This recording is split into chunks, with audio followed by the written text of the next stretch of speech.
Good morning. This is Sober Readings for Sunday, October 19th. From Daily Reflections, AA's main taproot.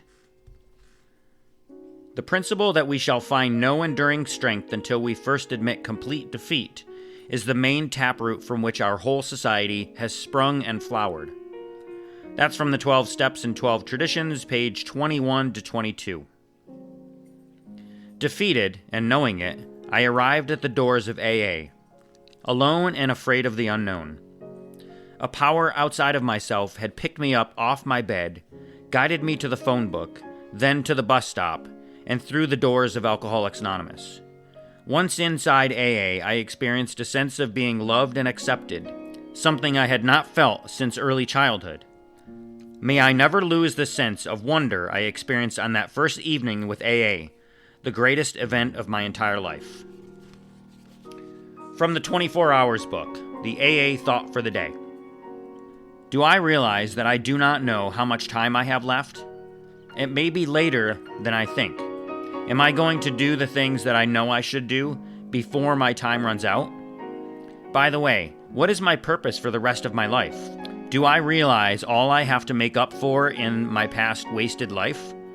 Do I know that I am living on borrowed time and that I would not have even this much time left without AA and the grace of God? Am I going to make what time I have left count for AA? The meditation for the day. We can believe that somehow the cry of the human soul is never unheard by God. It may be that God hears the cry, even if man fails to notice God's response to it. The human cry for help must always evoke a response of some sort from God. It may be that man's failure to discern properly keeps him unaware of the response. But one thing we can believe is that the grace of God is always available for every human being who sincerely calls for help. Many changed lives are living proofs of this fact. The prayer for the day. I pray that I may trust God to answer my prayers as He sees fit. I pray that I may be content with whatever form that answer may take. And finally, today's reading from As Bill Sees It, page 114. No personal power.